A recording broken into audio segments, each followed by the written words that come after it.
ખેડાથી મહત્વના સમાચાર સામે આવ્યા છે કે જિલ્લાના કઠલાલ તાલુકાના પરાલ ગામના ખેડૂતો શિયાળુ પાક તરીકે લીલા લસણની સૌથી વધારે મબલખ ખેતી કરીને અનોખું મોડેલ ઊભું કરી રહ્યા છે।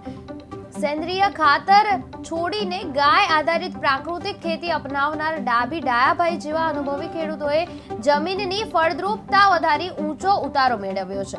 1 વીઘામાં 50 મણ વાવણી કરીને 150 મણ સુધીનો ઉતારો મેળવી તેઓ માત્ર ઓછી કિંમતના બિયારણથી લાખો રૂપિયાની આવક કરી રહ્યા છે। 3 વખત પાક લેવાની શક્તિ ધરાવતા લીલા લસણના ઉત્પાદનને કારણે સ્થાનિક ખેડૂતોને આર્થિક રીતે મજબૂત બનવામાં મદદ મળી છે, જ્યારે પ્રાકૃતિક ખેતીના લાભોથી પ્રેરાઈ વધુ ખેડૂતો આ મોડેલ તરફ વળી રહ્યા છે। બાજુના ગામડાઓના પણ ખેડૂતો જોઈ અને આ પ્રેરણાથી પણ એ લસણની ખેતી 50% કરવા લાગી રહ્યા છે અને એમાં ઘણો એમને ફાયદો થયો છે, એટલે આ લસણની ખેતી કરે છે। મને 2021માં રિવરફ્રન્ટ જ્યારે કૃષિ મેળો હતો ત્યારે મને સ્ટોલ આપ્યો હતો, તો એ વખતે સ્ટોલની અંદર મેં પ્રાકૃતિક ખેતીનો શાકભાજી વેચવા માટે તો મારા સ્ટોલની અંદર તે વખતે રૂપાણી સાહેબ પણ હતા મુખ્યમંત્રી, અને રાજ્યપાલ દેવવ્રત આચાર્યજી એ પણ મારા સ્ટોલની મુલાકાતે આવેલા, એમના ફોટા પણ હજુ મારી સાથે છે। અને એ વખતે મેં ત્યાં એ લોકોને શાકભાજી 6 દિવસ ખવડાવ્યું, તો એ લોકોએ એવું કહ્યું કે ભાઈ અમે 6 દિવસ ખાઈએ પણ પછી અમે શું ખાઈએ?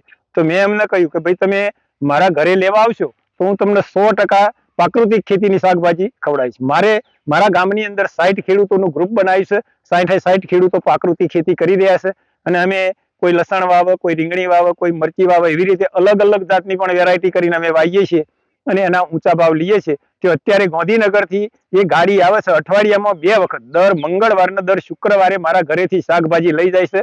હું બધા ખેડૂતોનો લાઈન એમના ઓર્ડર જેટલું લાઈન મારા ઘરે મૂકું અને એવા આવીને પછી લેતા જાય છે, એટલે લઈ જાય એમને એમાં સારામાં સારા પણ ઊંચામાં ઊંચા ભાવ મળી રહેશે। ખેતી કરે છે આજુબાજુના ગામડાઓના પણ ખેડૂતો જોઈ અને આ પ્રેરણાથી પણ એ લસણની ખેતી 50% કરવા લાગી રહ્યા છે અને એમાં ઘણો એમને ફાયદો થયો છે, એટલે આ લસણની ખેતી કરે છે।